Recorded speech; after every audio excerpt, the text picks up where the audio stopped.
my dream. A soldier who will never die. America needs citizens like you to do their part for the war. You gotta be shitting me. This is the army I told you about. Welcome to The Good, the Bad, and the Sequel. This is the movie podcast where we're talking sequels, and we do it in two parts. The first, an interview with an actor or someone involved that made the film worth watching, and the second, a discussion of the sequel, what they got right, what they got wrong, and how it could have been better. Really hope you enjoyed last week's interview with actor, comedian, former basketball journalist in Eastern Europe, Martin Harris. He had some great stories about his journey from Eastern Europe to Hollywood with a stop working at the Comedy Store along the way. So if you haven't listened to that, make sure you check that out after this week's episode. And man, this is something. This is like a holiday. So this is like we're kicking off our holiday season sort of because these are like sort of toys, I guess, because the title of this movie is if you hear that huffing and puffing, that's I guess I'll introduce you to my partner in this sequel watching journey, Jamie Riccardi. Jamie, you're not going to ask me how I'm doing? I know how you're doing. You're fuming. I am fuming, and I'm going to go back to something that we had a debate once that marionettes and are not puppets, right? Or is that one of those? Yeah, we were talking like Friday the 3rd. No, Nightmare 4. Correct, right? And you said I said Pinocchio's a puppet, and you said no, he's not. Okay, but we just watched a movie called Puppetmaster, and there wasn't one puppet in this movie. No. So basically, He-Man monsters are considered puppets. Okay, I mean, based on this movie, that's what is a puppet. It's considered a puppet. So you're going to tell me you're still going to think that Pinocchio's not a puppet? I love that 2 weeks in a row, Friday 7, and then this, we're mentioning He-Man. But, yeah, so I went down like a rabbit hole, like thinking about this movie, like thinking about, so I don't even know. I don't know. This might be one of those reviews that we don't even like go in a specific order because there's like one thing that I want to talk about for probably the whole time. Like this is like the shortest notes that I've ever had. And I know you mentioned you don't have a lot, and it's not that I don't have a lot because there wasn't a talk about. There was only 4 sets that they used in the whole movie. But I gotta say, I gotta mention it off right off the bat. Well, before you go there, I want to say that this and I feel like I'm kind of repeating myself in a lot of these movies we've been watching lately. Yeah. This has been one of the worst movies that I've seen, and it took me so long to get through this. And I'll tell you what, like one of the main reasons why it's called Puppetmaster. I think the puppets are in this maybe a total of 8 minutes. It's an hour-and-a-half movie, and it's filled with nonsense and the puppets that don't move. Now, this is the 10th movie in the series. You would think they might have improved something.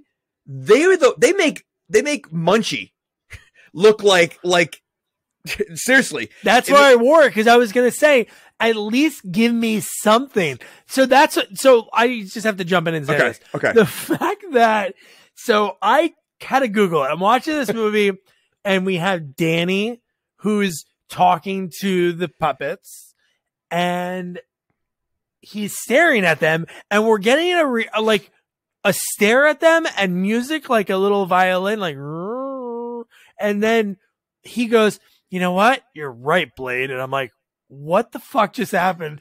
And then I Google it.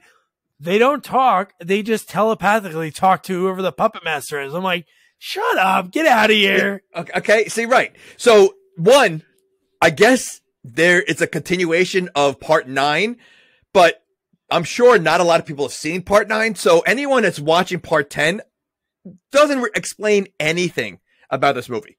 It really just jumps in there, and I was confused. Then, yeah, is he the puppet master, or is the guy that created him the puppet master? Because I'm assuming this guy Danny did not sort of inherited the puppets. Like, I don't know. It's whoever. Yeah. So in the first movie, this is like the rabbit hole. Cause I remember my buddy's older brother, Billy Wilson, he showed me Puppetmaster as a kid. And that was more. So another thing, there's like no deaths in this movie. I'm thinking these puppets are going to just kill everyone around. they're like kind of friendly and they're trying to help out. Well, but even the bad puppets that have machine guns miss everybody. I think there's 2 deaths in this movie. Maybe 3 if you count the guy in the beginning. But 1, I can't believe how racist this movie is. Oh my God. Okay. I mean, so there's a racist puppet that I couldn't believe the way Kamikaze? they did. Oh my goodness. I mean, like, so this movie, and again, being a Puppetmaster, it looked like it was He-Man monsters and someone just keep turning their head off screen slightly to show reaction. Like, this is the 10th one. So clearly there's an audience for this series. I mean, they made 10, which I'm amazed that they got past 2. So they made 10. You're going to tell me people are watching these puppets that barely move? That there's basically a He-Man. I used to have a lot of He-Man monsters. I could have made this movie on this, looks like the same kind of budget, considering, like you said, there's only 4 sets. The acting is horrendous. Hold on. There's one person that is great. Well, I also think 2, I guess. Okay. I think Sergeant Stone is more of a puppet than the puppets. Like, he looks like the main character in that movie, The Toy Soldiers or Small Soldiers, yeah. Small Soldiers. Sarge? Yes. Yeah. He looks exactly like that guy. So 2 things I'm going to say, which is kind of crazy. Like, when it comes to like Full Moon, they're known for putting out like legendary horror movies over the years. And then Charles Band, like the movies that he puts out now, like, he did like the Evil Bong movies and stuff. So they're like silly. They have an audience, like those type of movies. But here's what I have to say, that which is kind of like crazy to say, is the movie doesn't look bad. Like, when you watch this movie, like, I'm saying visually, I'm not talking about like the sets, the puppets, the actors, anything like that. I'm just saying, like, camera. I'm like, why don't the newer full movies look like that? Because when you see a trailer of like a newer movie, it just seems like it's all shot on a cell phone. Like, this actually looks like this could be a movie. Obviously not a good movie with everything put together. Well, I think, and I feel like some of the actors really acted like it's a real movie. Like, I mean, like, they really, like, so I feel like, I think that's part of the problem. Like I said, I mean, the puppets are barely in this movie. They're really like, they're not a lot. It's mostly these actors.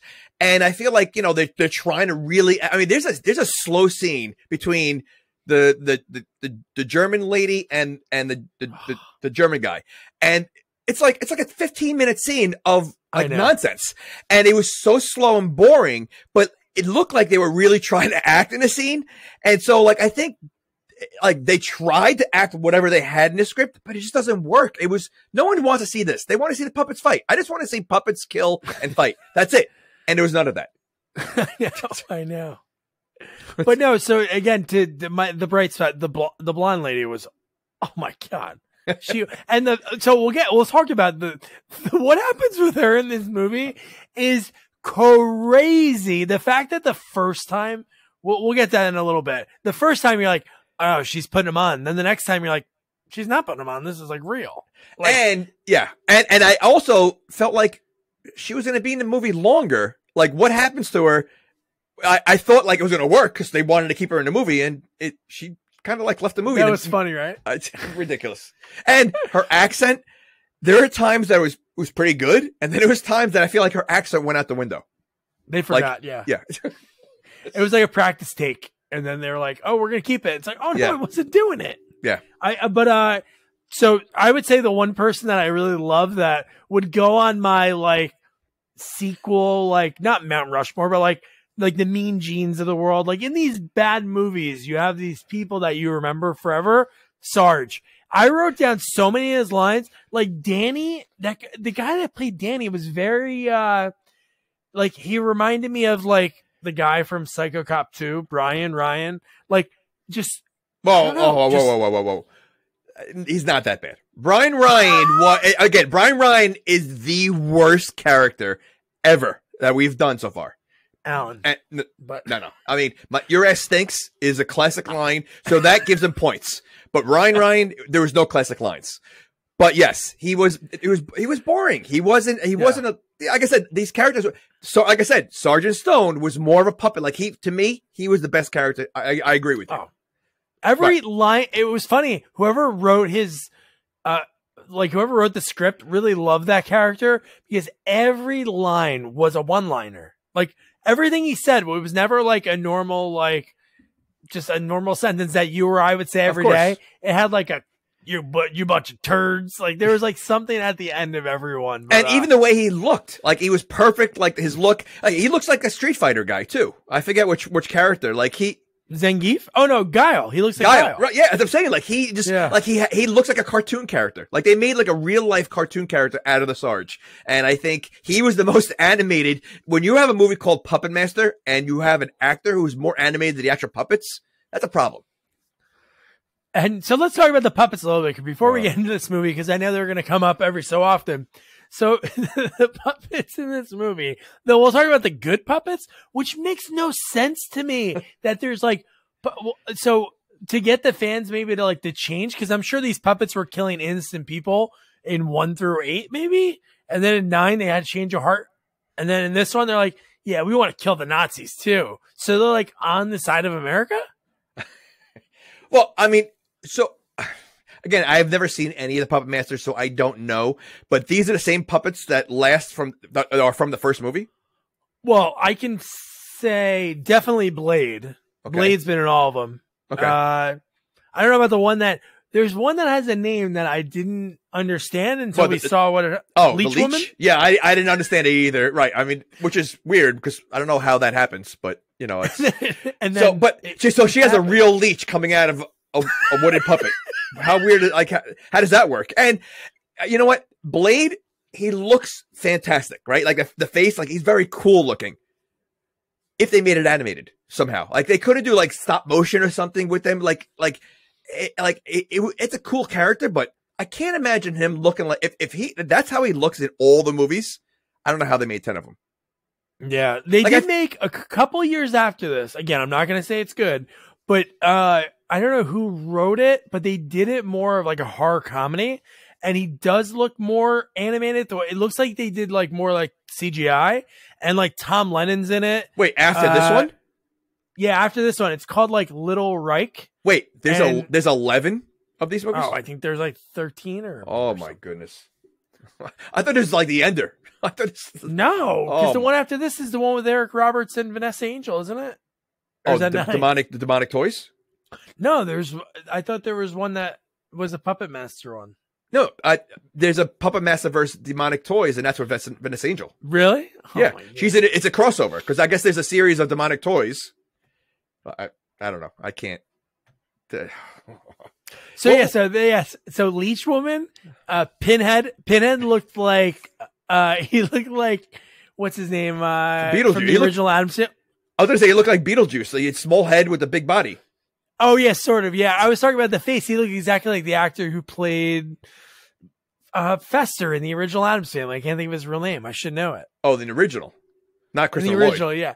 No, not Christopher Lloyd. Shit, I should know his name too. But and then who was the other one? And then Tunneler and Jester. Okay, so I could see Tunneler being obviously he does a kill in this movie. You know, I could see the tiny head. What's his name? Pinhead. Tiny head. Okay, so he's got the strength. Blade's got the blade. What does Jester do? He didn't do anything this whole movie except he spins his head around. Yeah, it changes his facial expression when he's very sad that he can't go. Some people have to stay behind, and then he. So do the puppets talk in any of the movies? I don't think so. No, I'm telling you, they talk telepathically, which I don't. Maybe in 1987 when they did the first one, they're like, "Guys, we can't afford to do the talking," and then maybe they're like, "Man, I would love in the future we have the money to make them talk." You know what? I would even settle for the way that they zoomed in on their faces. Remember, there was that scene when they were talking in the bedroom, in Danny's bedroom, which is so bizarre that they weren't talking in the living room. But anyway, they're in this, it's like childhood bedroom, and they're going from puppet to puppet, and we're getting reaction shots of him telling them like about like the mission that they're going to go on. And I would settle for a voice coming out of no mouth moving. I would totally settle for that instead of his reaction of going, "You know what, Pinhead, you're right." Well, two of them do make noise. So I think the Leech Girl does make like Minnie Mouse like moan, like like like she does things like that. And then the Japanese guy does like under his breath, he does like a Japanese accent, or I should say like a Japanese grunt is basically what he does. Like but okay, fine, I'll take that. Like they all should like have at least like a Critters or some kind of, what was the movie you watched? Ghoulies. They should have like a Ghoulies noise or something, but nothing. Like there's no animation. I mean, it's bad enough they don't move, but no sound either. It's like horrible. Ghoulies at the third one, they've said, you know what? Let's have them talk. This is number 10. They're like, nah, we're good. Yeah. It's so stupid. It's just, I can't believe, who's the audience for this then? Like, are there like real horror fans that love, I mean, clearly they have 10 of them. So I just want to know, like, are these the same people that like Friday the 13th? Or are these like non-horror fans? I don't think so. Because this is awful. It is, I can't imagine, if this is the 10 and this is like the worst one, I can't imagine like, how much better can the other ones be? Like. Just somebody was like, oh, dude, this is the best one. Oh my God, what are the other ones? But, jeez. So let's like go into this movie. So then you have Full Moon again. The history of Full Moon. They've worked on so many amazing movies over the years. And then I knew that we were in some issues when we get an Asian woman. A geisha. What was it? She's like, no, she's a geisha. She was a Japanese, geisha. Yeah. Okay. What year does this movie take place? It's definitely like 42, 43. Okay, but outside of like obviously knowing the concept with the Nazis and everything else, you think it is, but is it? I mean, I was wondering, like, is it really during World War II? Is it not during World War II? Is it just does Nazis just happen to be there? Like, because were there old cars? Well, Hitler's alive. We don't see him, but we see a bust of him, and we see Heinrich say, I will make him regret not believing in my idea. Okay. Well, I mean, he could be dead, and he could be saying that. Maybe. But the fact that, like, somebody had to get commissioned in 2011 to make a bronze Hitler bust that was sitting in the background. So, why is there a geisha? Why is there a geisha? Oh, I have no idea. She was like, maybe she was in the last one. I have no idea. But from what Danny says, she was sort of working with Danny, and then she was working with the military as well, like getting information in that alleyway. That was like the whole movie. That alleyway looked like where the Gremlins, where Gizmo came from. Like, yes, that's what it looked like. It looked like the set of where they got Gizmo. But I mean, like, okay, but she like. But what was she? Is she like, why they want her so bad? Like, why did she have the puppet in the first place? We don't know. Why did she have Tunneler? I don't know. I don't know if they mentioned why she had Tunneler. Did he get left? Oh, you know what it was? No, he got left behind. They all went on the mission like the day before or a few days before where Danny and Beth survived. And I love that nobody believes them. Like, you could have done this by yourself. Little Sarge was like, I know it wasn't you two. Let me in on the real truth. What happened? What went down? This is 10 movies in. You're going to tell me it's not known there's puppets running around? This is 10 movies in. I mean, again, I'm assuming there's been a lot of deaths in these 10 movies outside of this one. So we only saw 4. Okay, but 5. So and they're obviously all hanging around the same area. You're going to tell me no one's heard of puppets being around? Like Sarge has no idea about puppets? Could you imagine if all the other movies? I know that other movies are set like in the like more like 80s, and then they somehow go backwards in other movies. Oh, I don't know how. I think they're all taking place. No. I don't think they all are. I think this is like, I don't understand that. Really. Like the fact that the 10th one goes back in time to. Well, no, because it's a continuation of the 9th one. So the 9th one's back in time. Yeah, that's true. Oh man! All right. Well, I'm sure someone is going to comment about the why we're back in time. So. Egan, tell us when where they is went Egan? Back in time. How did they get into the wormhole to go back in time? Because I don't know. Just like you said, Blade looked cool. I wrote that he kind of looked like the preacher. He looked like Reverend Kane from Poltergeist 2. Like he had like the deep eyes. He did, and he had like the hat. I'm like, oh, this is him. But dude, there's just so many things. And I love that the Germans, which I wrote, and I did not get my wish. I hope I don't have to deal with these bad accents the whole movie. Oh. Luckily, one of them would get killed, so I don't have to worry about one of them.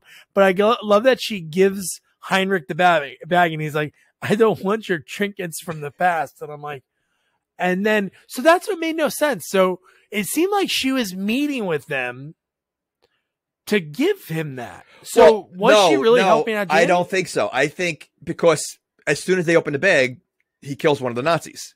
He does, yeah. What's his face? Tunneler. Tunneler. Okay. The Tunneler. Okay. So I think maybe her assignment was to kill the main bad guy. And because he had one of his henchmen open the bag, you got him instead. Oh my God. Could you imagine if that was what it was? Has to be. Get you a present. But again, she's like, this is about the Germans. So why is there a geisha walking around? I don't know. Okay. No idea. And they never said like where in America. They just like kind of alluded to it every so often. They've like, you just kind of guess because there's so much like military, and Danny was in his boyhood home. So you just guessed that it was there. But one thing I have to say is, what about these bags? Are they special bags? Because wouldn't Tunneler just like, I know that was his goal, I guess, he was told to kill whoever opened the bag, right. but like when they put him back in the bag and took him, couldn't he have just tunneled out of it and got away?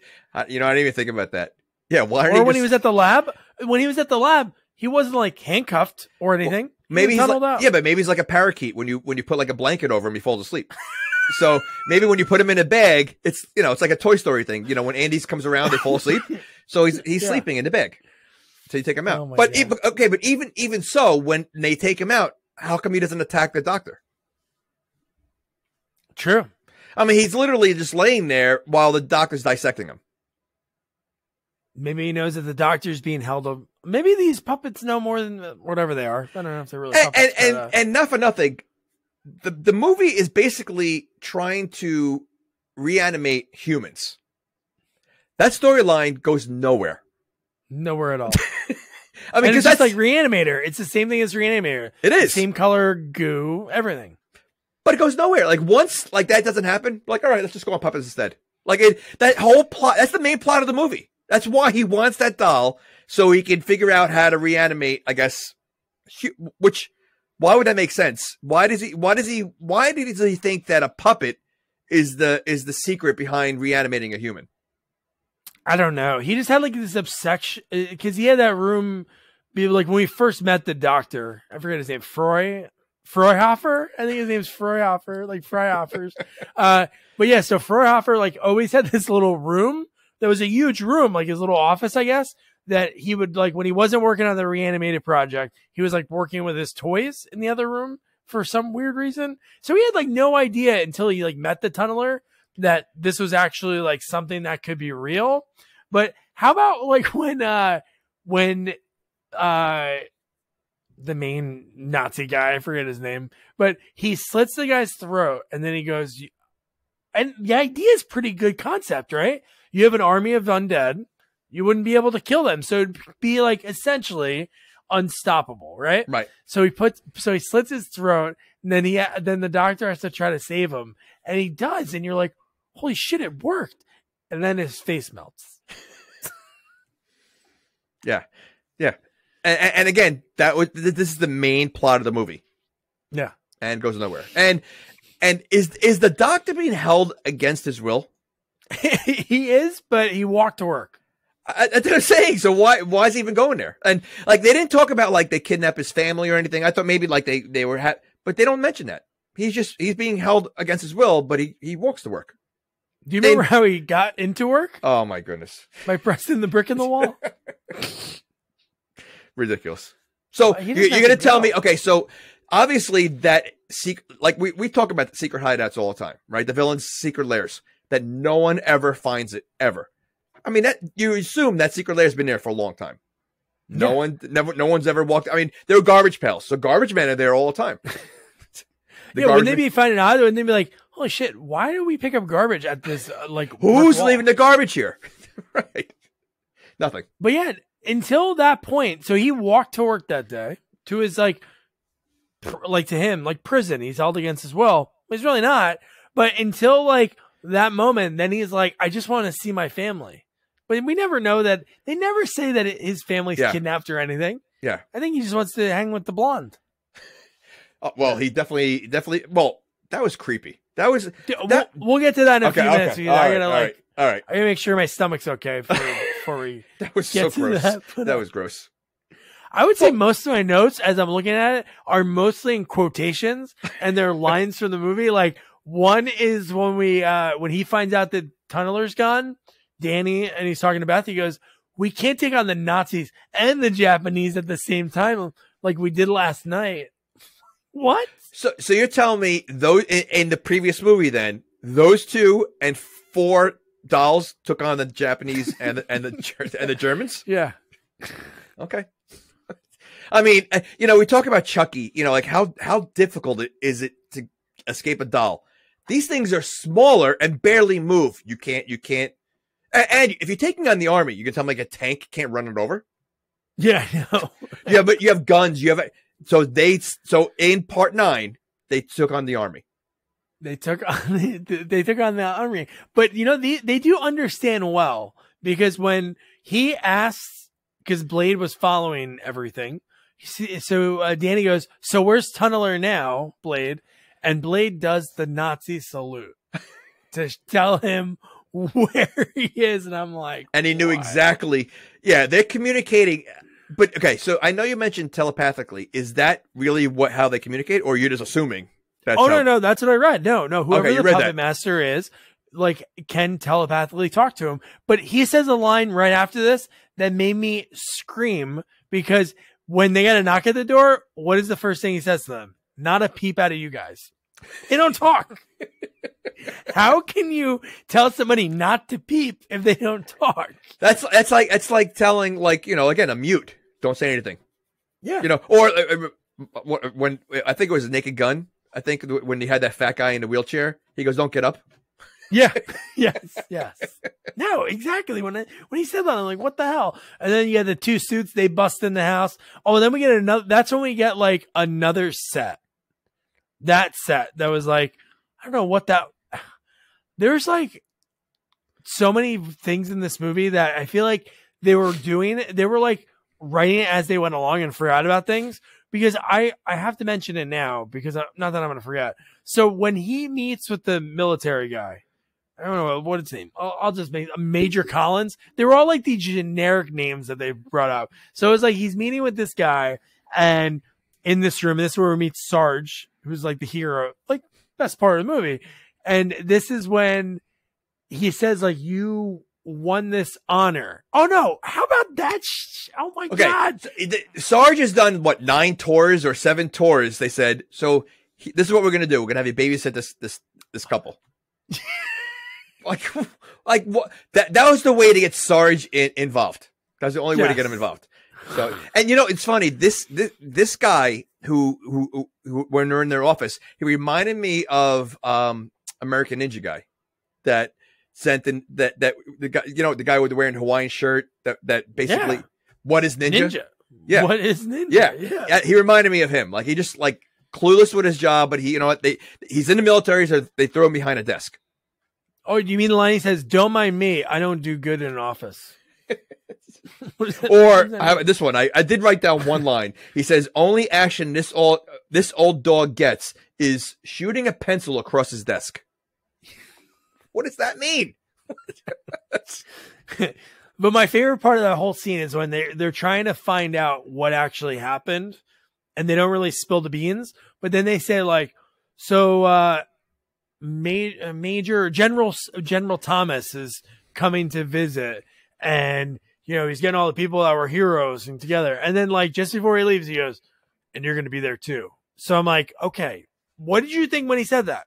A big party, right? And what did we get? We saw half of a room. It was a tiny room. It was like smaller than a classroom. Yeah. Well, I wonder, like you said, there was 3 sets. I wonder if it was like, I feel like this movie was almost like a sitcom that you would watch live, and how they rotate the sets around. That's what it looked like. Because there's really, like, Even when they're fighting outside, it looked like such a small little set. Going into the secret lair, small little set. Like it, I'd be curious to see, because I feel like it was just like 4 different rooms, and they just worked around each room. Yeah, they made them look like 8 because they just moved the camera to the other side and like did different, like 100%. That's probably what they do. That's how these movies like can make money, because they shoot them within a week on a shoestring budget. Yep. So this is where we get the lab. So we talked about the doctor, the way he shows up, and I love that he puts on his white coat. And he's looking at a chalkboard that's full of like generic formulas. I always think that's so funny. I think even like when a real scientist is working and you see like this chalkboard full of formulas, like you really know which one you wrote first or what order they all go in. Like nobody knows that. Oh, I wrote that one on Tuesday, that one on Wednesday. Okay, this is the way it's supposed to go. Of course. He had this full board of everything. He's just staring at it. And what is the purpose of the white lab coat? Yeah, you wouldn't want white, right? No, it's going to stain. And it's always, the white lab coats are never stained. They always look so clean, but every scientist always wears a white lab coat. That makes no sense. Why? Yeah, wouldn't you want to not? Yeah. Yeah, wouldn't you want to have a black lab coat or something dark that you spill something on it, you're not going to really see. Yeah, you have to wash it. You have to wash this one every day. You know what? Yeah, I guess. The cleaning bills, man. He didn't have any beakers or anything. He didn't have any test tubes. He did not. All he had his dolls. He had a big and he had the vial. He did have a vial, and he was cooking something for a little bit. But all he has is the looks like a teleport machine. But God, that looks like it's made out of cardboard. But it's huge, so he has that. But like, it's a very bizarre lab that he works in. Yeah.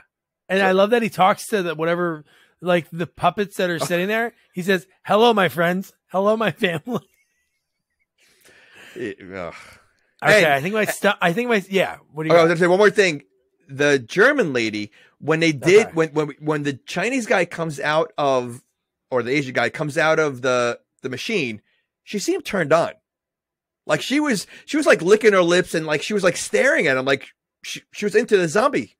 Like she was into the dead, which is probably why she likes a scientist, because he looks like he's so now my stomach can handle it. We're like half an hour in. I think my stomach's feeling better. Had a bug for Thanksgiving, but I can talk about it now. Okay. So the first thing that she says to him, she's like, why do we get this so much in these movies that like these women are like really bitches to these guys about like, yeah, you couldn't get with me, because her first line says, "You think you can get with someone like me?" And I'm like, why would that even be in your mind or his mind? He's not thinking about it. But how do you know he's not thinking about it? No, because he wants to see his family. Maybe his family's not his wife. I want to see everybody with my maybe wife. His family are the puppets that he's making in the back room. Oh, that'd be because he's very into the puppets. I mean, clearly when he makes the female puppet, he's into her. So I bet you, well, it's her, right? But that's what I mean. So I bet you his family, because they don't mention his wife or kids. You know, I bet you his family is his puppets in the back room. He's like Geppetto. He is Geppetto. And then I thought like that line was going to be like, I thought this whole thing was just going to be like, oh, they want him to get results. We'll motivate him with sex, right? The German girl flirt with him, give me what I want, and then when it comes time, when you produce the results, you don't get anything, and like he's crying. Then she kisses his ear, like right after this. And this guy, how you think? What is he, like in his late 70s, 80s? Like he's old. He kind of looks like the neighbor from The Burbs. Yeah, he does. He gives like those vibes. But no, and at this point I'm like, oh, this is gross. I never even thought of uttering the line in my head of couldn't get any grosser. Oh, it can. Because it does. It does. Oh my god. So when you're like an actress and you have to like do a scene like that, how hard is it to do that? Like I know, like, you know, sometimes you have to act and do extreme things, but to me, that's pretty extreme. I mean, if I have to make out with an 80-year-old woman as an actor, that's gonna be rough. Unless it's Betty White. Betty White, not for nothing. Not for nothing. There's some 80. Well, what Sophia Loren at like 80 was. She's not 80. Is she 80? Sophia Loren? She's got to be 80 by now. I don't know, but you think so? Okay. All right. But this guy is no Fabio. Okay. So we're talking about, like an average. Fabio's your level. That's your level of. That's everybody's level. Listen, we got to bring him back because I remember in one of our podcasts, we totally bashed Fabio. So one of our early podcasts. So, I'm trying to think of what it was. I think I can't believe it's not butter ad is what I put in the clip, but I don't remember how we started talking about him. Oh, because he looked like Station in Bogus Journey. The same nose. And I think we went on a little rant. So I want to get him back I know he used to listen to us. So I want to bring him back. Okay. All right. So, Fabio just smiled. Yes. So we're talking about the average old person. We're not talking about Sophia Loren. We're not talking about Clint Eastwood.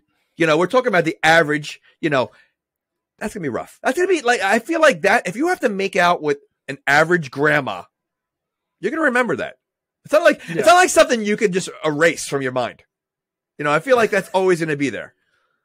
Do you think they gave her the script and they were like, yeah, this is your role. You got it. You nailed it. Just do me a favor. Don't read page 7 or 42. Or disregard them. No, I bet you what she's going through the script and they're like, why are these pages missing? Oh, no, we didn't finish writing that scene yet. Don't worry. Okay, rolling in 3, 2, 1. Kiss the old guy. What? Ugh. Just kiss him. That was so gross. I mean, I did write the tunneler. When you look at him, he looked like Telly Savalas. I don't know why you look like him. But, yeah, so again, the lines that I'm telling you, if there was a pull string doll of Sarge, I'd buy it. He says, come on, Major, you got to be jerking my bopper. When he says, when he says you have to babysit, Danny and Beth. And then when they're smiling, for some reason, they're like giggling about it. He says, wipe those turning smirks off your faces. His one-liners, half of them doesn't make sense. Like some of the words he throws in here, but they were so funny. Like no sense at all. But again, you're 100% right. He was like a caveman though, because even like when they want him to wear a suit, like he looked like he knows one way. It's like the grunt, military grunt, and that's it. Anything else out of that, he doesn't know how to handle, life. Yeah, he can't. He can't. He couldn't like live on his own. If there was no like 3 square meals a day, he'd be dead. I don't know. He looks like a guy that would eat nails. He's he would have been interesting if somehow he turned into a puppet, because like you said, he looked like one. He would, and you know what? He had a drawstring in the back. See that would be funny. Yeah, but you're right. I mean, like I feel like they definitely made him very like cartoony, and it worked for him. But I wonder if they I mean, I don't know when this movie came out, but if they ever used like his mold, or if they copied Street Fighter, or again, Toy Soldiers, or what's the movie again? Small Soldiers. Small Soldiers. So I because he looked exactly like that doll. So I wonder what came in first. What came out first? No, Small Soldiers from like 1994 or 95. So when did this come out? 2011. Oh, they're still making these that late, and like I thought like they were done in like in the 90s. I thought they just came out like once a year. Of these movies? Yeah. I can't believe they're still making it. Oh, my goodness. Yeah. No, this is 2011. What is wrong with you people that like this movie? No, that's what I was saying about, like, personally, like, when you watch some, like, straight to DVD or straight to streaming movies, like, you look at it and you're like, God, it just looks cheap. Even though it looks great visually and, like, sound are the things that you pick up, like, right away. And then sometimes, like weird dialogue and stuff you can, like, put off for bad special effects. But, like looking at the way this movie was shot, I'm like, if there was like good people in it, like, I don't know if they're like not to bash like that Danny guy, but if there was somebody else that like could have scenes with Sarge, I'm not saying it would make the movie better. I would just love to have seen somebody that was on Sarge's level, because he was like really going for it, and you could tell like with his lines, he was really delivering them. He was, but again, I don't think people are watching this movie for the actors. They're looking for the puppets, and I bet you, because the budget looks very cheap outside of, you said, the way the movie looks, they probably invested most of their money into the look and nothing else. Because again, the puppets don't move, nothing, like there's only 4 sets. So their budget is probably, all into how the movie looks itself. And that's probably why it looks so good because of that. Yeah, they've had the puppets since '87, so they're not building new ones. Okay, again, look at even Attack of the Killer Tomatoes. Like, look at the difference to the tomatoes compared to like the original one. Like, they get better. Even Ghoulies or whatever, they couldn't improve a little bit on the puppets at all. Like, Fuck. That's all I wanted. Words. I mean, all right. And so this movie came out after Small Soldiers. Way after, you said. Way after, yeah. Look how good that movie is. Like, I know. They couldn't do something like that. This is way after. Like, ridiculous. Yeah. I'd rather see cartoon. I would rather see cartoon puppets than what we had in this movie. You just put it, cartoon Puppetmaster coming this fall. Okay. So then we get the hot blonde Nazi in bra and panties with Heinrich, and somehow he's ignoring. She says, "You're ignoring me," and I'm like, I don't know how he's ignoring anyway. And how about the stuff that he believes in? Like his mind, with the weird, like he's talking about like the undead, and then we have Hitler behind him, and then when he's saying that weird speech, we're getting like old German war music underneath. Like this was as much as it was cool to see her like that. Mm-hmm. This was a long scene. Like to me, it was way too long. And again, I feel like they were acting in their funny way or however they wanted to handle it, and they were trying, but it was just way too long. And it was just too much filler. But what's their relationship? Like, I don't know. Like, are they married? Are they dating? But also, why are there only 2 Nazis? Where's the rest of the army? They don't have any other soldiers. I mean, I know they might have 2 that I think later on in the movie. That's it. Like, I feel like they're just rogue. There's just them 2 and the 2 other soldiers that went that picked up drill or what's it, pile driver? Tunneler. So, they, but that's it. Like, there's no other, I mean, he has a pretty sophisticated hideout. Where's the rest of his men? Maybe because it's so sophisticated, they don't want too many people pressing on that brick. No, but you're right. Like, there's not a lot of people, and obviously it's like a secret mission that, like he says, Hitler doesn't believe in, and he's going to show him a thing or two, and this actually works, and his undead army is helping Germany like take over America. Oh, and true, they're in America, so they're sort of like hiding out. So maybe that's why there's. But you would think there would be more. Or I just thought of this. Maybe he just killed them all, testing on them all, and there's no one left. Yeah, and the last guy that tested on was a janitor. The last guy was because he wasn't in uniform. So yeah. And then finally, she's like annoyed with him, and then she's turned on. She's biting her lip, and then they start like they're about to get it on, and then there's a knock at the door, and it's a guy with a note, and then. I forgot where this was because we didn't see Danny's room in a while. But then it's like, oh my God, this is America, because it's a note that says General Porter will be in town. So you're like, okay, cool. This is it. Yeah. No. This is what's happening. Now, she kissed the old man already? Or it was after this? Yet. Well, okay, right.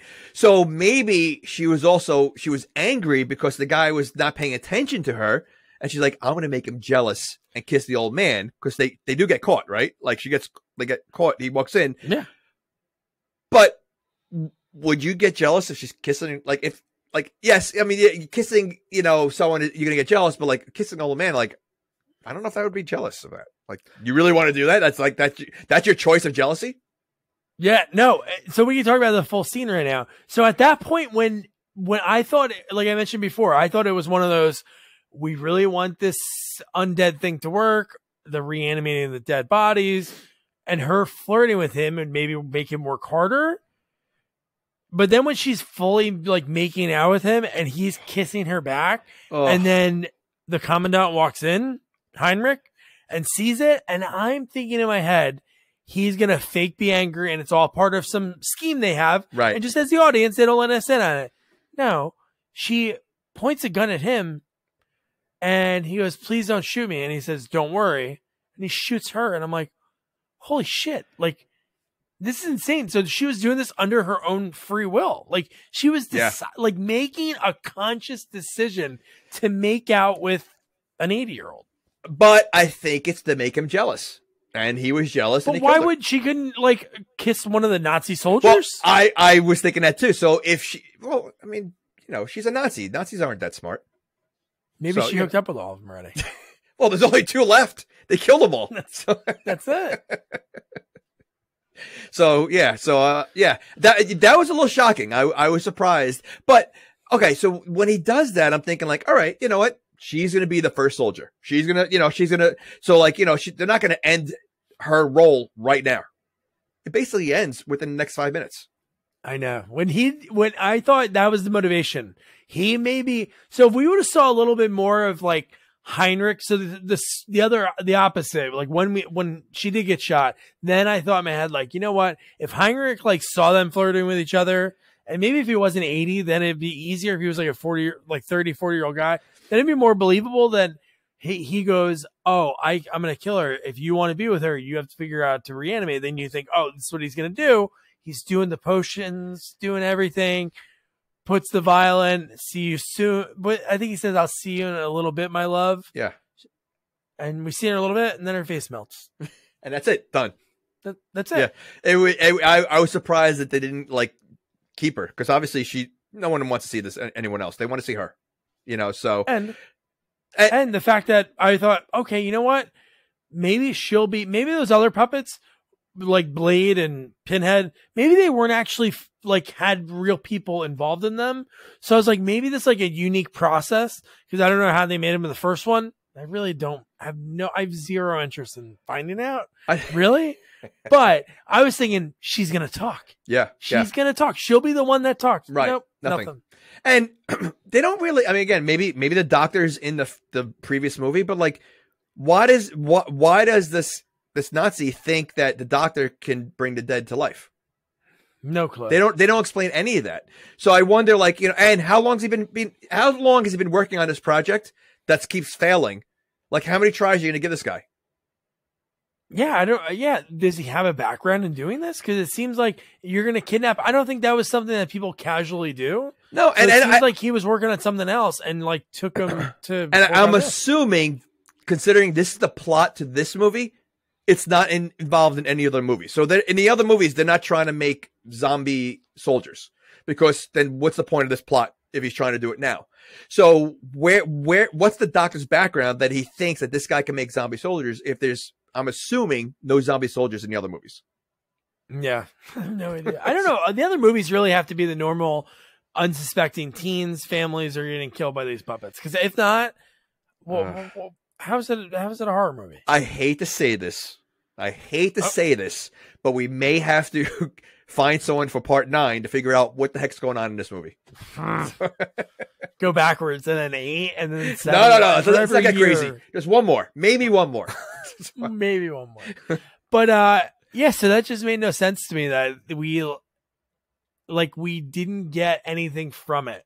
Nothing. Like, she gets shot and you thought that'd be motivation for the old guy. No, he still can't figure it out. No, and that seems to end the project. Once she gets shot and her face melts, the project that this old man's been working on is done. Because now he's focusing on his family, the dolls. His dolls. So I have a question for you, ready? When it comes to her puppet. $1 million question. Okay. So she's like a fembot from Austin Powers, right? 100%. Same thing. Where do they put the bullets?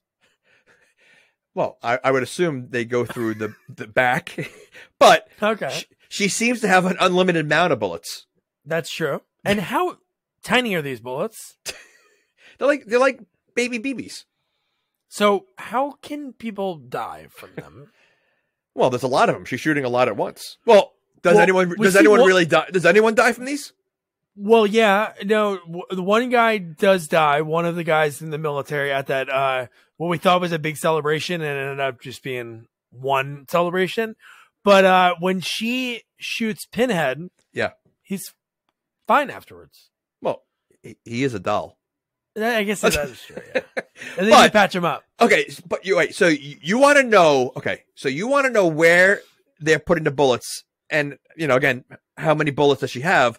when you have another doll that's Leech Woman that apparently has unlimited amount of leeches that come out of her mouth, even though We only saw one. We only saw one, right? Maybe she loads one a day, or whenever once she expels the one, she picks it up and gets another one. I don't know. Wait, you think she uses the same leech each time?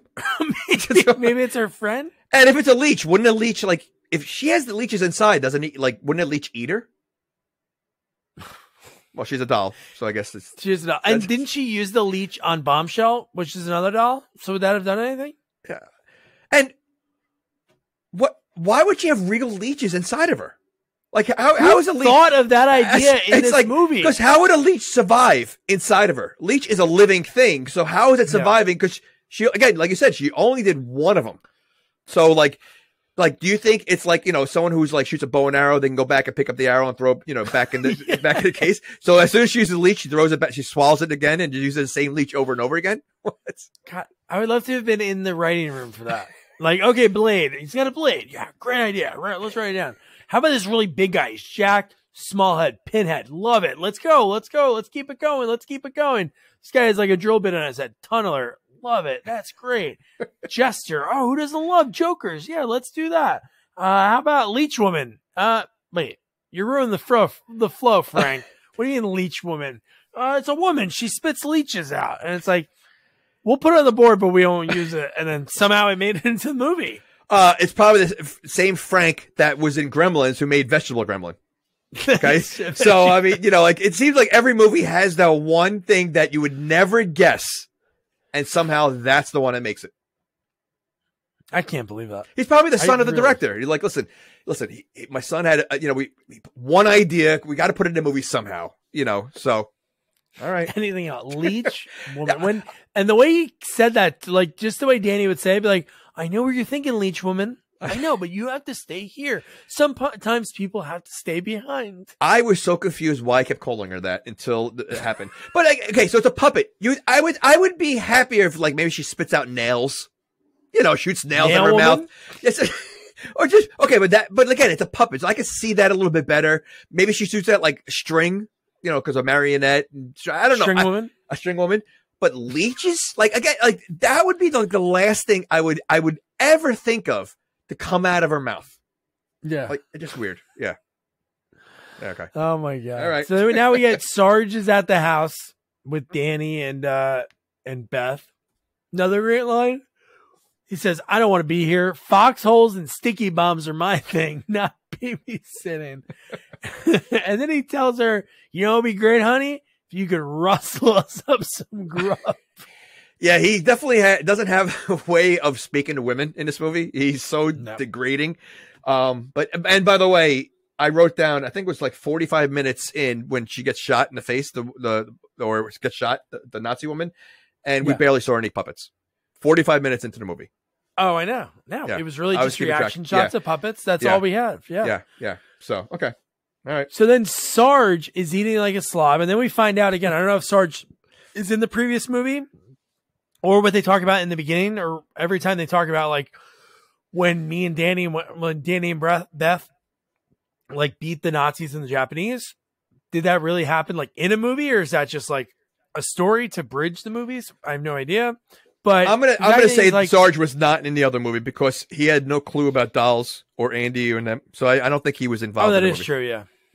Andy? Are you talking about Andy? Or are you like Chucky? What's his name? Well, Danny. Andy, Danny, the same thing. It's like Ryan, Brian. It's Ryan. I mean, you know, it's the same exact thing. So I know you are. So then, what's that movie with the little army guys?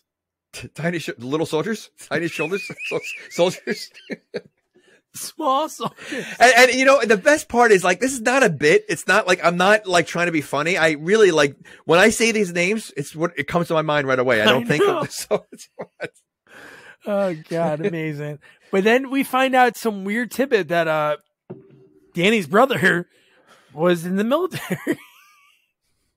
And he knew Sarge really well. I'll say it's kind of important. They just spring it now. Like, you know what? It would have been cool if maybe his brother came back and helped. Well, his brother's dead. It would have been cool. Oh, they're talking. Really, that's what he says. Okay, he became a doll. That would have been something. Oh, if he was one of the dolls? Yeah, Okay. if he was one of the dolls. I mean, clearly you can make a doll out of a human because the doctor shows it.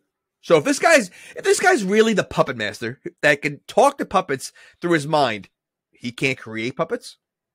With his mind? Yeah, I guess that would make I mean, sense. I don't know. Again, I don't know the whole rules of being a puppet master. Like, are you only a puppet master to the puppets that are near you?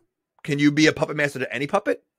Oh, so you're telling me he goes to a department store, he can make him do whatever he wants? I don't know. I don't know the rules of puppet masters. That'd be a lot. That'd be like such a burden. Yeah, but if you're considered a master, I would think that you could make puppets out of anything. All puppets. Okay. So you have these He-Man monsters as puppets. You're going to tell me Pinocchio, if he was around there, he can't make that.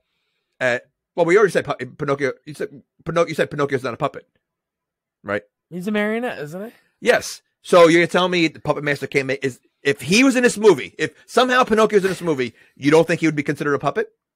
Well, in this movie, yes, he'd be a puppet. Well, Anything's a puppet. Okay, excuse me. This movie's called Puppet Master, so I think they know what they're talking about. Do they? Well, actually, no. Yeah, they don't know how to write a movie. That's true. But yeah, so from that reveal that Sarge knew Danny's brother, Sarge kind of gets jacked up and he says, "Oh, he talked about you all the time." Like, oh yeah. And then he says to Danny, he goes, "You know what? Let's settle the score. I can watch you two and still plug a bunch of Nazis with one hand behind my back." But it's funny. When he said that, I was dying. That was a funny. Yeah, but great lines, like truly funny. If he talked about them all the time, why did he act like he never seen them before or didn't know who they were when he first met them? Yeah, I don't know. He mentioned his brother's name around the dinner table. And then that's when Sarge was like, "Oh, no, you know what? That's not true at all." Sarge actually brought that up. So I don't think Sarge knew about it until when they were in that interrogation room. Maybe he put like the two names together. When he brought it up, he says, "Oh, Danny actually knew your brother." And I was like, "Really?" Because he was kind of shocked. So that's how that whole conversation went. All right. But yeah, I wrote a note too. I wrote, again, 40 minutes in and we're finally seeing the puppets again, because this is when Danny introduces Sarge to the gang, and this is he's speechless. He doesn't know what to say. Sarge to the gang. I really, and again, I hate saying this, but I really want to know the backstory to these puppets. I want to know, did they start off as being bad? Like, was the first movie a horror movie that they killed? Yeah, They're bad. Yeah. So what was the turnaround? What made them good? Egan. Exactly. That's what I was saying before. We need Egan. 8? Yeah, we need Egan to help us to figure it out. What, they got bored of killing, so they decided, you know what? Let's just try the good side. It's like WWF with the Hulk Hogan. He was good for so long, and then he became, NWO. They turned, yeah. They were like, you know what? We're bad, but we're not going to be Nazis around. We're going to kill those Nazis. We'll be good. Just for the Nazi ones, we'll be good. Okay. All right. But wasn't, another thing that I thought was going to be something, but it wasn't? How about when the puppets were talking to Sarge and Sarge was kind of speechless, and they finally said like, "All right, fine." And they were getting ready to collect the toys. And then you saw Blade. Well, they didn't really move it, but like the puppets opened up that music box, right? Yep. And it started playing music. It was a theme song to the movie. Okay. Yeah. Right. But what was the point? Yeah. What was the point of that? But why would they have the theme song to the movie? I don't know. They like it a lot. No, but I was thinking that meant something, right? I thought something was going to happen, or no, they just opened the music because they were in the middle of Danny speaking. Kind of rude. Well, maybe they're bored. And then they figured, you know what? Not for nothing. They weren't being used. Like, these puppets wanted.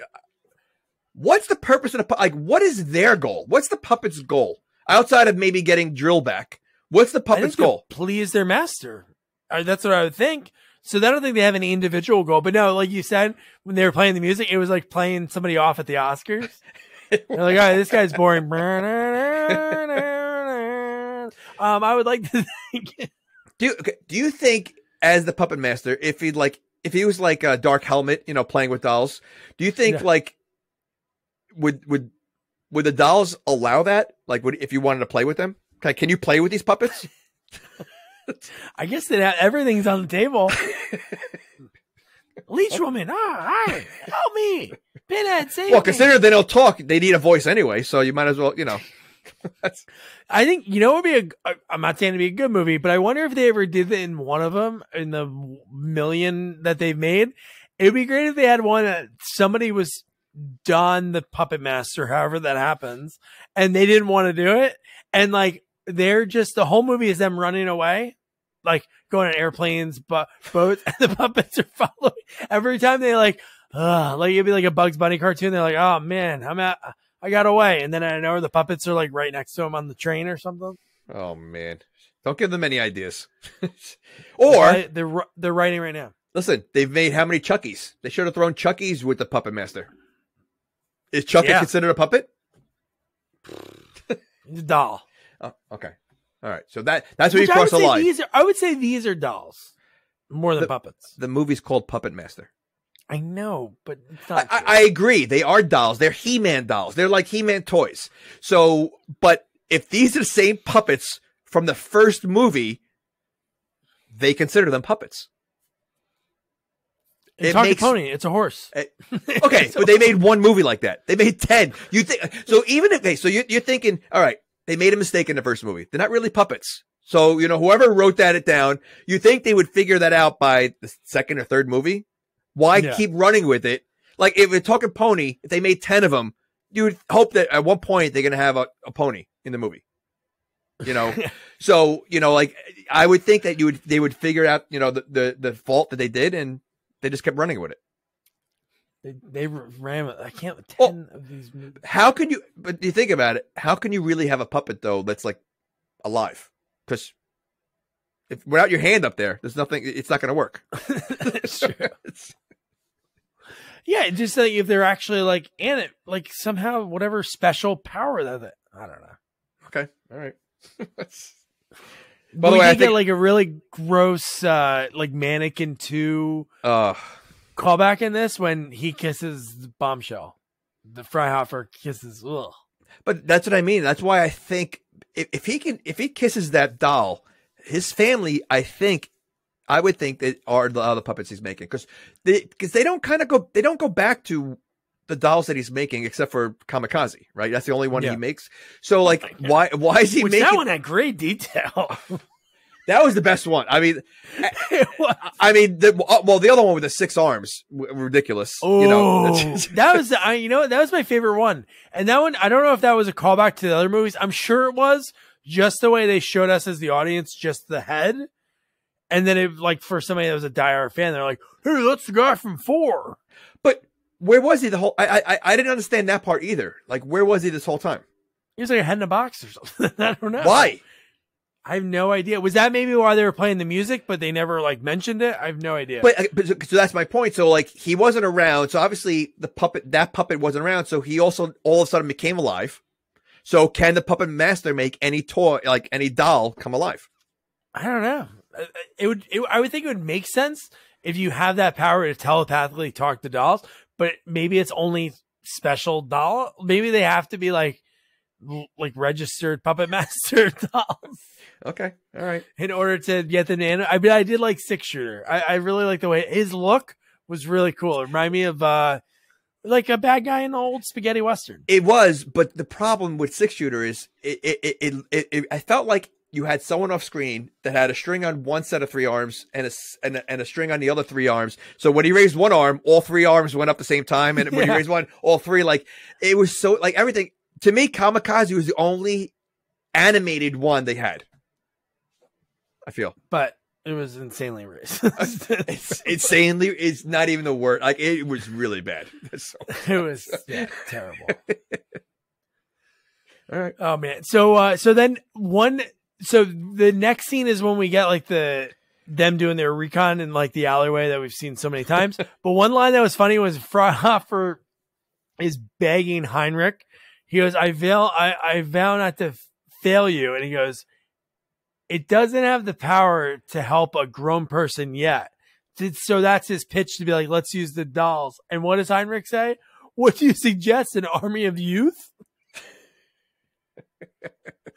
Oh my gosh. But this scene was, again, I think this is a testament to them not having a lot of places to shoot. Oh, easily. Because when they're shooting in that alleyway and they're getting shot at by the Germans and they take a few of them out, and then when right above them, which if you not saying to watch it again, but that gate, that gap in like the warehouse, which was right there, was there the whole time, and then Bombshell shows up in that spot 5 feet away. Yeah. And then starts firing and then shoots Pinhead. It was was it like a window or something? Like, was she on a, I have no idea what it was. It was, and like I said, like she's shooting a machine gun, which is missing left and right.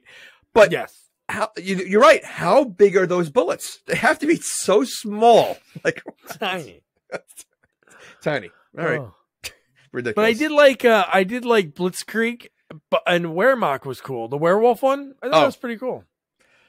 Like, so that was one of the toys that he made. The he scientist? made those two, yeah. Yeah. So like, why was he working on those in the first place? I don't know. I think once he figured out that he could use that like reanimation stuff. Okay. So is that how the other ones are made? I have no idea. Okay, so once he realized he could bring it to life, fine. But all this time he didn't know he could bring them to life. So what was he making the puppets for? Just for himself? To play with? Like, yeah. Because I mean, there's no reason why he would be making puppets if he didn't know how to bring them to life. No, because he had no clue about it at all until he saw a tunneler. Right. And he had an idea when he said, "Oh, this killed one of the soldiers," and he's like, "Whoa." Right. Okay. And then he like opened him up again, and then we never really saw Tunneler for the rest of the movie. Yeah. You thought like Tunneler was gonna like maybe be the hero at the end, but no, it was Six Shooter was like the real hero. Which, and I know again we're going to be jumping around, but which made no sense because they had a chance to have Danny. Danny, yeah. Okay, all right. So we had a chance for Danny to be the hero because and he did nothing. He did absolutely nothing this whole movie.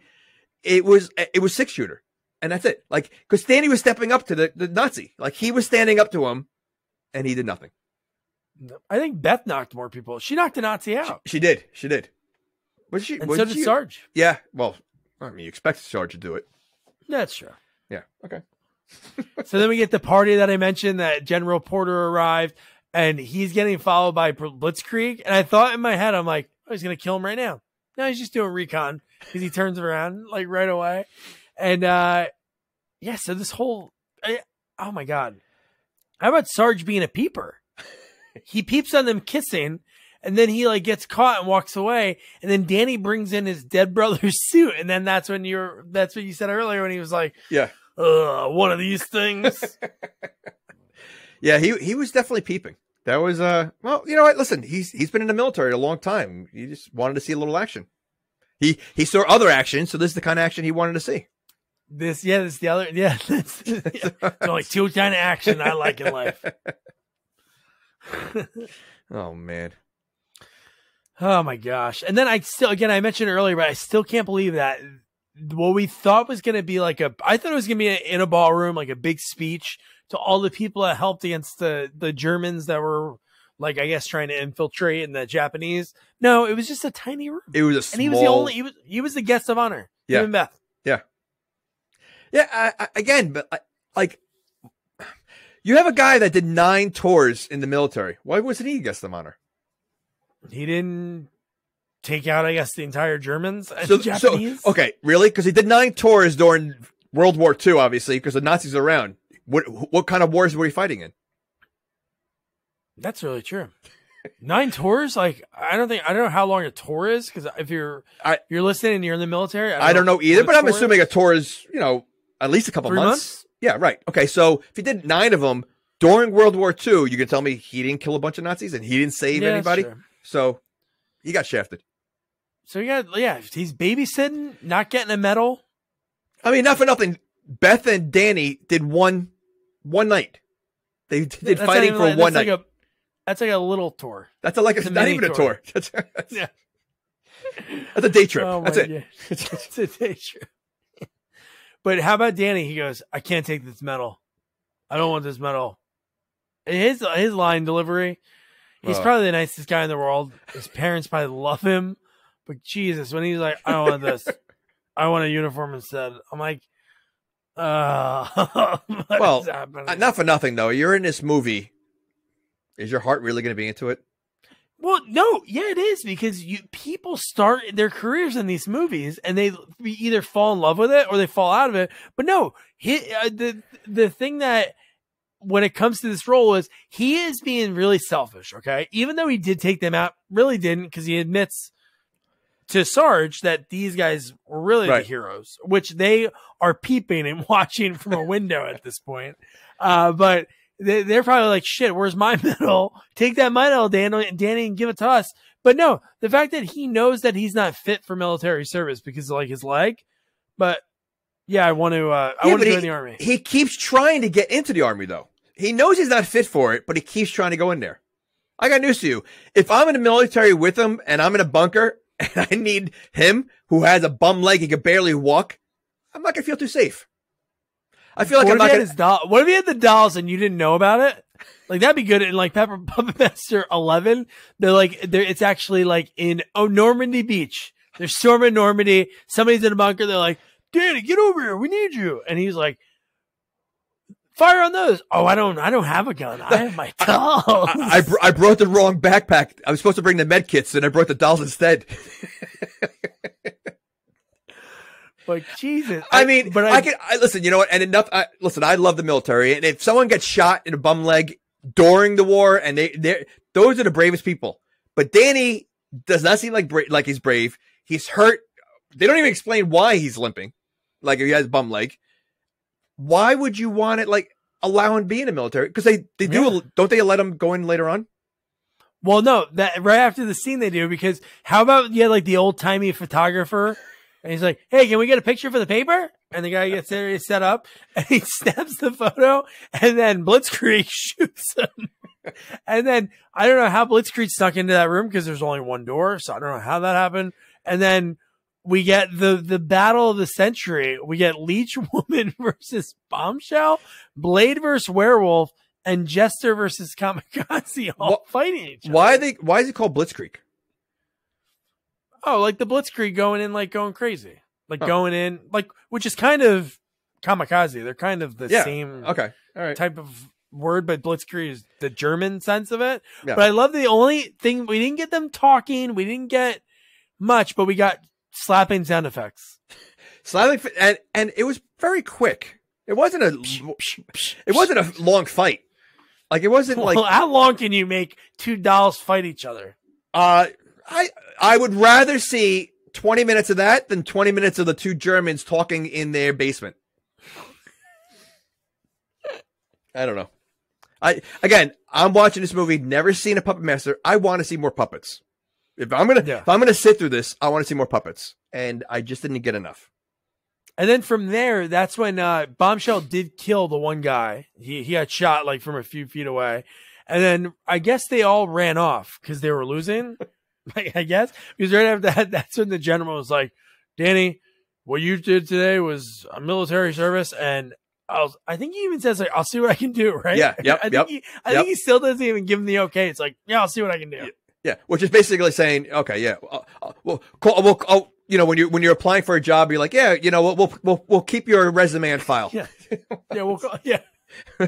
Or he pulled a you and he said, it was nice meeting you, Andy. It's Danny. Yeah, sure it is. Okay, Danny. So then now they're back at the house and they're trying to make a plan. And who has the plan?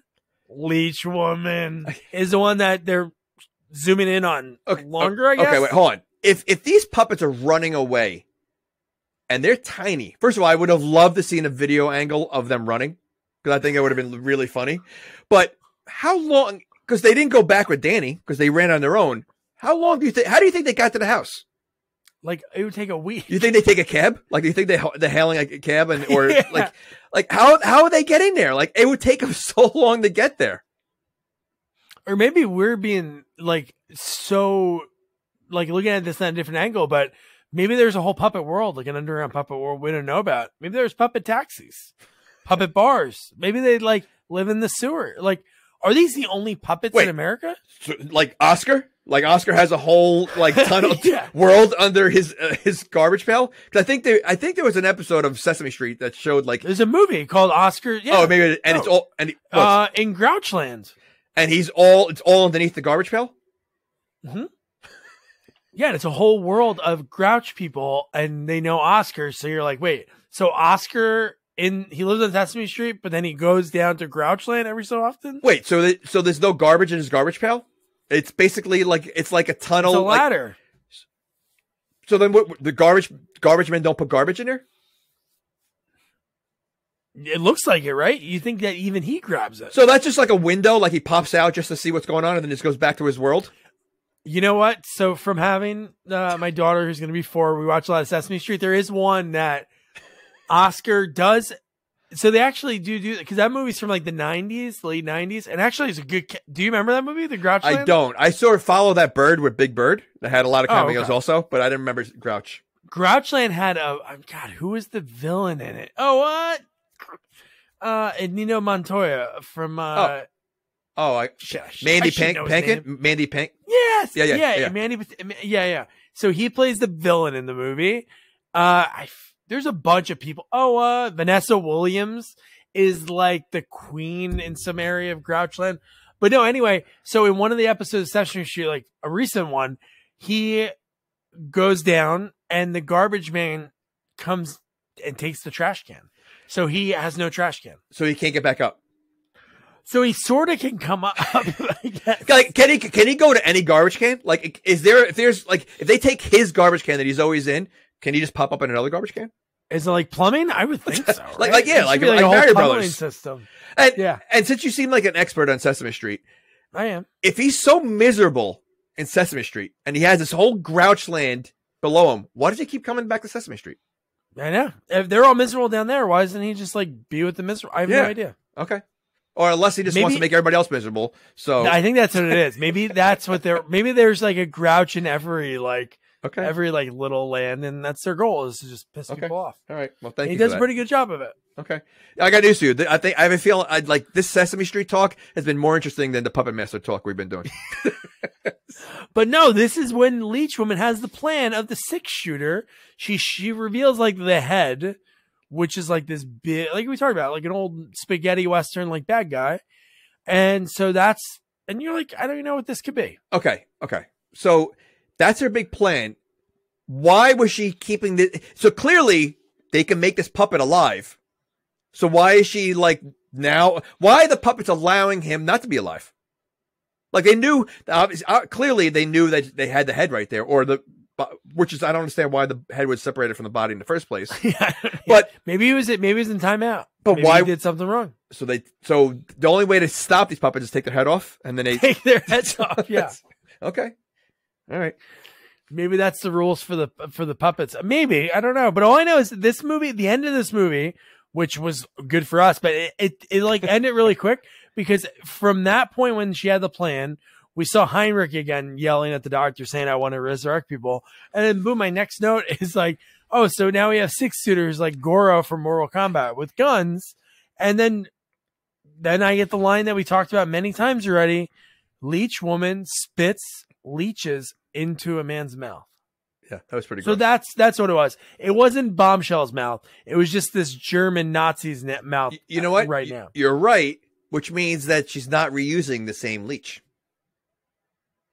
Well, we don't know. Maybe she picked this one out of the guy's mouth off camera. Or she waited for him to go to the bathroom and the leech comes out. Well, I think he'd be dead. Well, he was going to the bathroom.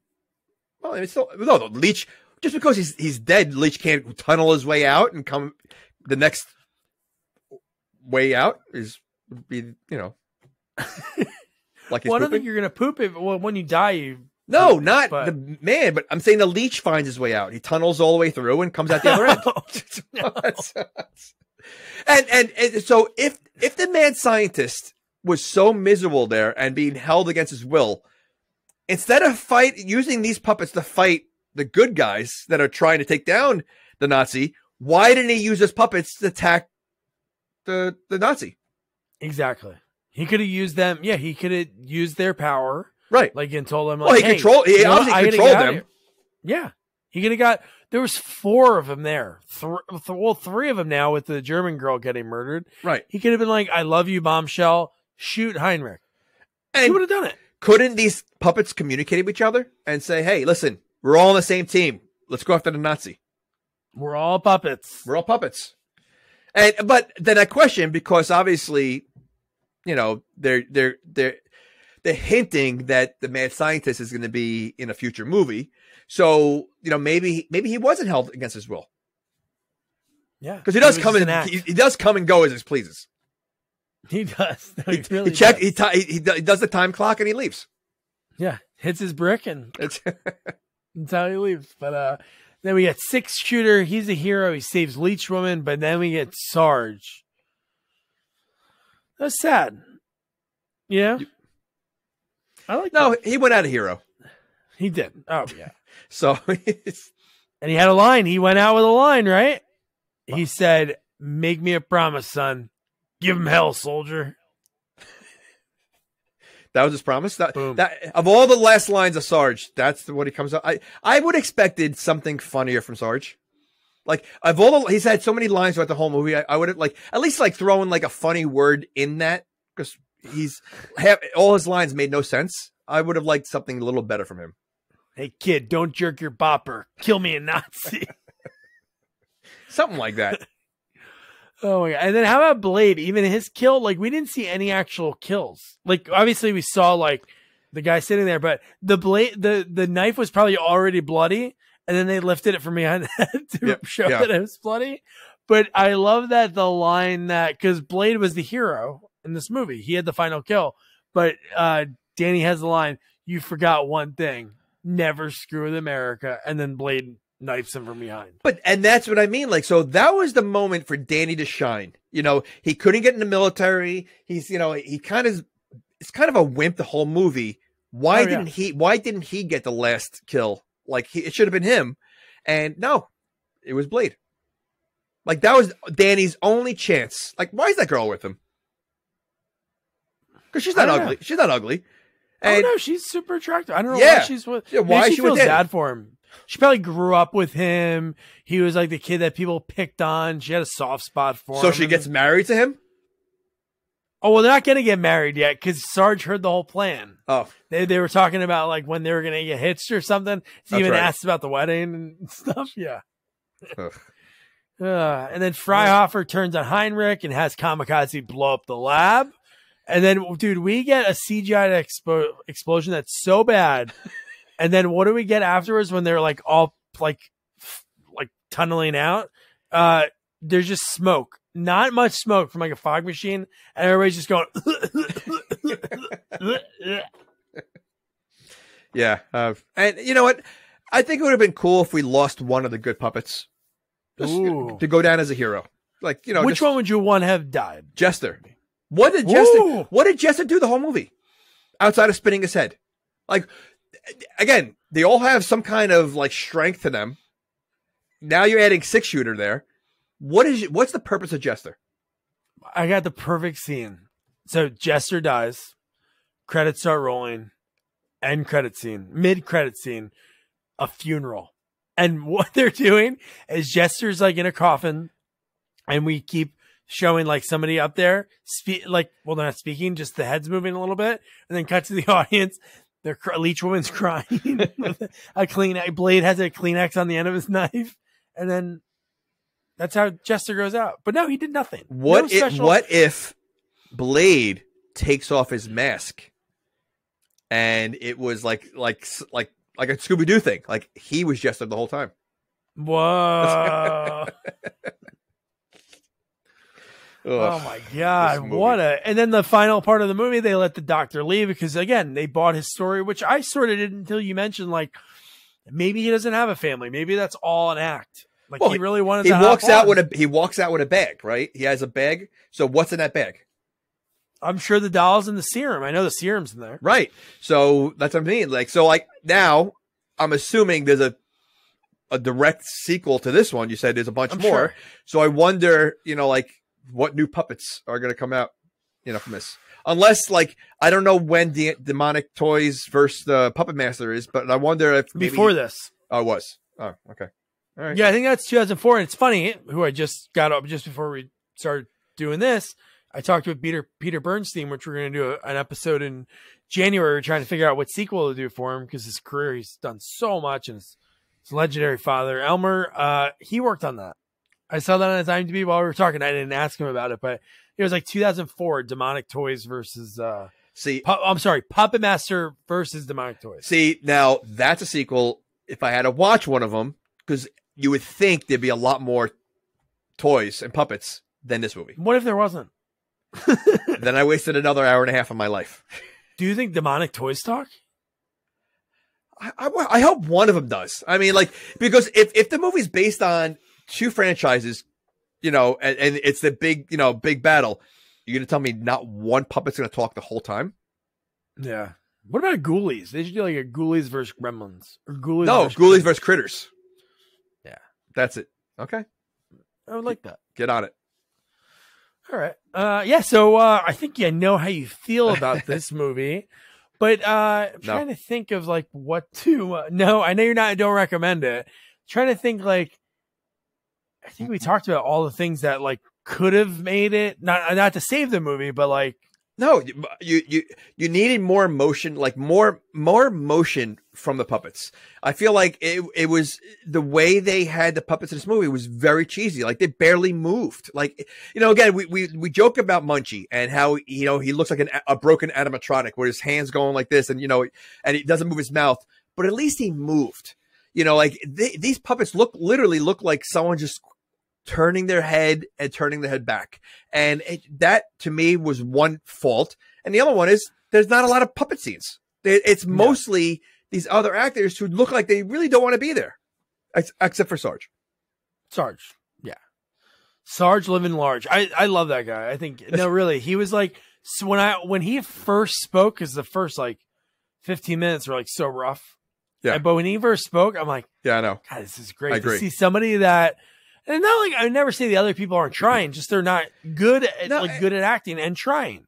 I agree. And to answer your question, should anyone watch this movie? I'm going to say if there's like 13 of them, I can't imagine, and I could be wrong. I can't imagine any of them being much worse than this one. Wow. So, if we eliminate this one, you have 12 more to choose from. Watch those. Or watch one of those. Take a chance, roll the dice, pick one of them. If it lands on 7, watch 7. I can't imagine it being worse than this one. Wow. I could be wrong. If anybody listening has seen all of them, please let us know your rankings of the top 10 at Sequels Only, or just email us, Doug@sequelsonly.com, whatever's easier for you. But yeah, so that kicks off our holiday season because I guess there are sort of toys. But next is actually like a real Christmas movie because it has like Santa in it. Silent Night, Deadly Night 5. So really, we've done it, man. So we went from Halloween 8, so like 8, and then we did Freddy's Dead, which is the 6th one, and then we did Friday 7, and now we're doing Puppetmaster 10, and then we're going to 5. So we're getting close to the beginnings of movies, but I think the farther out they go, they're just as fun because they're over the top. I feel like we have a train wreck that's been going for the past few movies. Like, I can't remember the last good movie we watched, and I feel like the movies are getting worse and worse. We saw the worst Friday the 13th, the worst Halloween, the worst like Nightmare. Well, that's not the worst Friday the 13th. Well, it's up there. It is up there. But I just feel like it's like so. I can't imagine what number 5 of Silent Night, Deadly Night is going to be, and I've never seen any of them. So it has Mickey Rooney. It's got Clint Howard. It's directed by our friend Brian Usna, and it has the opening scene. This is our first opening scene credit kill, like before the credit, the title card kill, and that was Van Quattro. Man, I love talking to Van. He was so cool. He had a rough childhood, and we talked about like how that molded him into getting to, and he had such an interesting life before acting, like traveling the world, like one of those guys, like, you know what? I'm going to go live in Europe for 2 years. And he go, I'll live in London. And he like just met all of these people And then he was into the theater, so he was able to do theater over there. And then his acting career, like just the things that he worked on over the years, Fight Club, just talking about like how intimate some of those scenes were, like filming wise, and how everybody was so creative and bouncing ideas off each other. And that's like a big movie. And they're like, oh, I love what you did. What do you want to try in the next take? Like all these different things, which is so neat. LA Bounty we talked about with Sybil Danning, and of course we talked about a little bit of Silent Night, Deadly Night 5. But yeah, he was really cool. So that's really a great interview, because we obviously talked about acting, but like what like built him into an actor, like his foundation. And yeah, no, I love talking to him. So that's going to be a good one. And the movie is going to be fun too. Another one that's free on Tubi, which I love Tubi because they have a ton of movies. There's a reason why these movies are free. That's just But yeah, so don't forget to review, rate, share our podcast. Follow us on all social media at Sequels Only. And don't forget to check out our website, sequelsonly.com. Good night. Good night.